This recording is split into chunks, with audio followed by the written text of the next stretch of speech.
The truth, the whole truth, and nothing but the truth?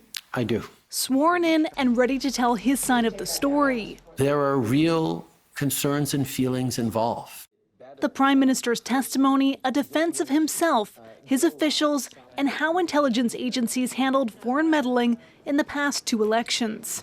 Every briefing I've ever got from all my intelligence and security experts is that those elections were indeed free and fair. Justin Trudeau laid out the measures he says his government put in place to protect Canadian elections from foreign actors. We started from a standing start. We created the National Security Intelligence Committee of Parliamentarians. We created NSIRA. We moved forward with the Rapid Response Mechanism, and we've continued to do more. But the inquiry also heard about gaps in what intelligence was and wasn't shared with him. These are briefing notes that I never saw. The government declassified secret documents for the public to see for the first time.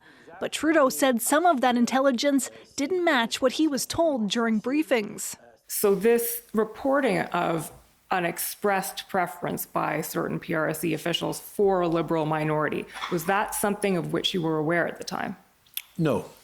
The commissioner also heard there were gaps in what Trudeau could do. In one case, CSIS warned his party of irregularities in the nomination of Han Dong as a Liberal candidate in 2019. I asked the extent to which they were certain that it happened, the extent to which they were certain that China was indeed behind the mobilizing of the bus or buses. And I also asked whether or not CSIS had information that Han Dong knew about this.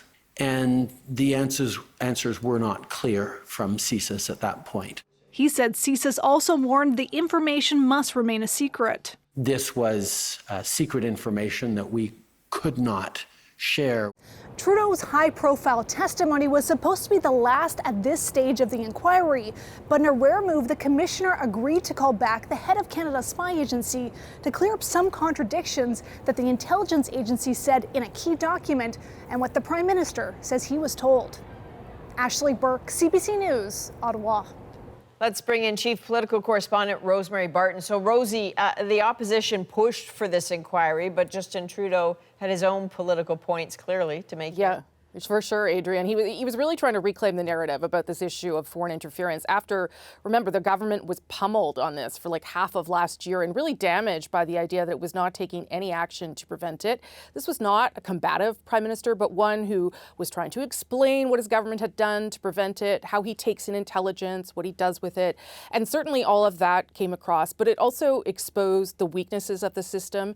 And if the government is getting briefed on intelligence that is unreliable in nature, how do we know that enough is being done to protect democracy?